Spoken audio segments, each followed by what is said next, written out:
through your head when you knew against Texas that you were going to run through that tunnel?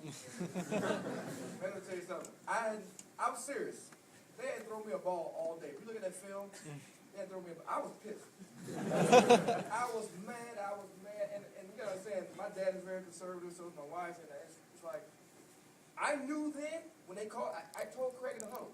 And then one other thing that they didn't show was the 3rd and 43, but that's okay. You know, a lot of times players would come in on the sideline, okay? And we would play pitch and catch. And I'd be like, nah, man, we ain't running that. And we'll stand out there, I'll stand out there in my position, and he'll give me a hand signal, and I'm checking it off. Okay, that's the one I want. You know, I knew then, when the play came from the sideline, I told him in the huddle, I said, man, I got choice words here, but I said, please, Craig, throw me in. I said, no, throw me the ball. I'm going to do what I got to do. Everybody else having fun. I need to get in on this. Robert Bailey, we grew up together. I mean, a lot of guys there, he basically kind of stayed at my house when we were growing up together. And my dad coached us with Little League football. So when Robert told me he was going to knock the guy out, I said, damn, man, you one up on me, man. So I got to take it to the next level. So I knew it was coming. Can we... And real quick, I learned that from like Michael Irvin, when I was a freshman, to come into my dorm room and talk an hour about himself. So. Can we see the dance? Like Irvin interview, he said, you know, why are you calling me you? It should be called the me. He didn't say that. I just made that. He did talk an hour and a half about himself. I'm telling you. I'm telling you that he did. Yes, sir. Oh, well. First of all, this is a shirt from 1987. I got a question for you. Number one, who do you hate the most? UF, FSU, or Notre Dame? Let me tell you something. I can't stand Notre Dame. Yeah. And I'll say this. This is how bad y'all are. I went out and got one of these shirts that the students made up. And I got to say this cautiously, but I'm telling you, this is kind of raw. On the front of it, it said, Florida State sucks. On the back of it, it said, but Notre Dame swallows. And I'm not going to lie to you, that fight against Notre Dame, if you go back and you look at it, I started that fight.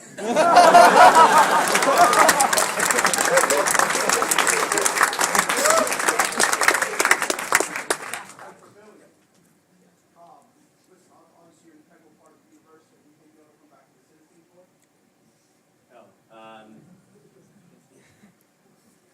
No.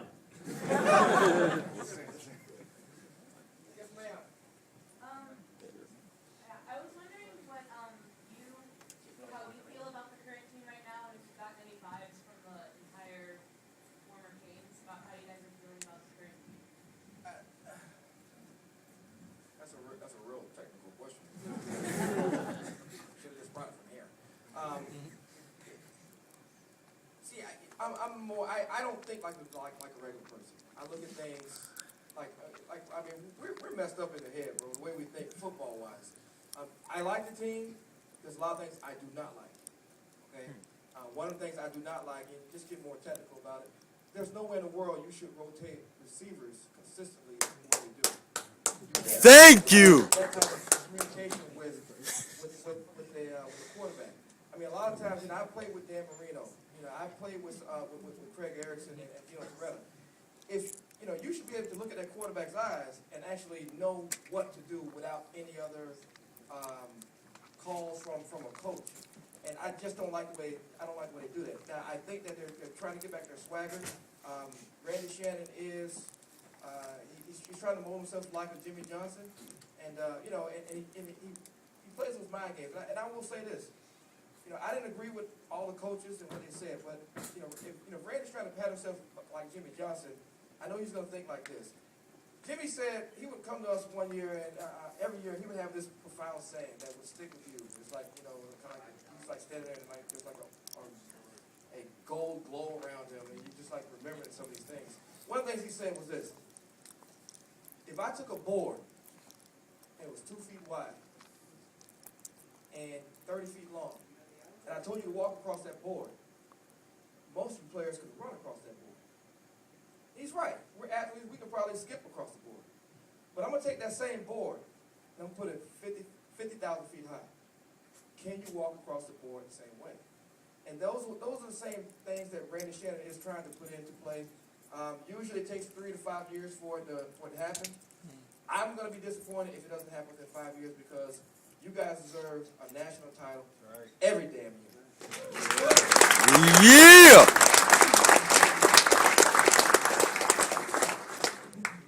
Randall, I think most people remember you for the Notre Dame game in '89, the 3rd and 43. Can you just talk about that night, the energy, the orange ball, and everything? Okay, yeah, that's one of the things that didn't show up on the film. No, I love that. That was a great film. We had just lost the year before, and with the BS call that Notre Dame, their little referees, we just call them Notre Dame referees. So we actually came to the stadium, and all of us wore black. Why we chose? I mean, good guys always wear black, so whatever. And we had black cowboy hats on, and I mean, some of us came out of the locker room, I mean, like hours before the game was even start. I mean, you could feel the tension in the air. Like I said, when I say it's accurate, I mean, we would talk, even that was a nationally televised game against #1 Notre Dame, we would literally talk about what the hell we're going to do after the game.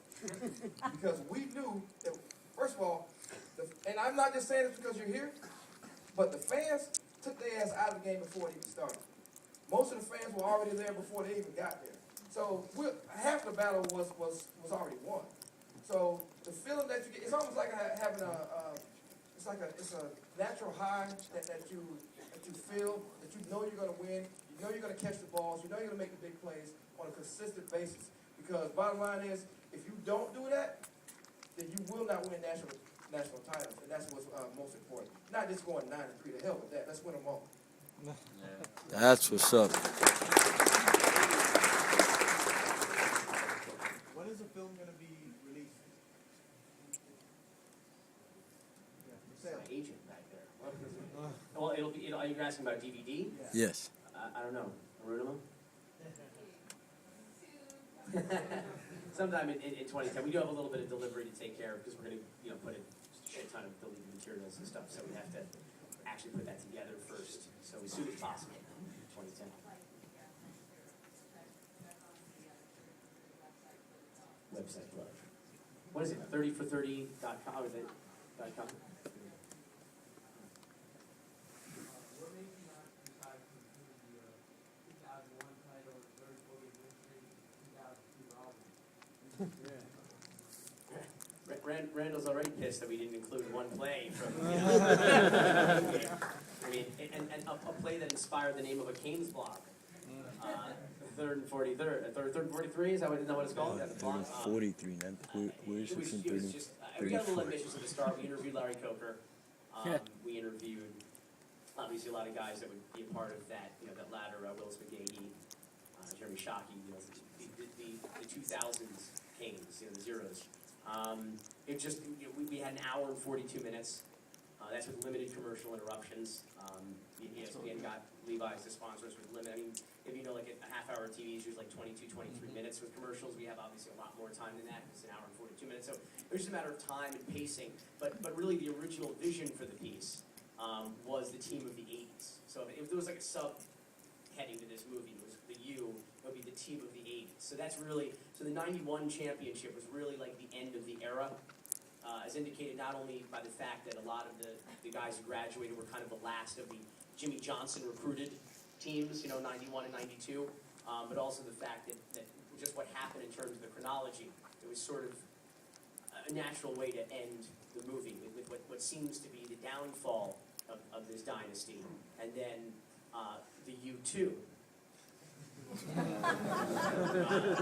We'll start with Cal Grant and go to the 2002 national championship, which at least was 15 seconds of a national championship. Wednesday, yeah.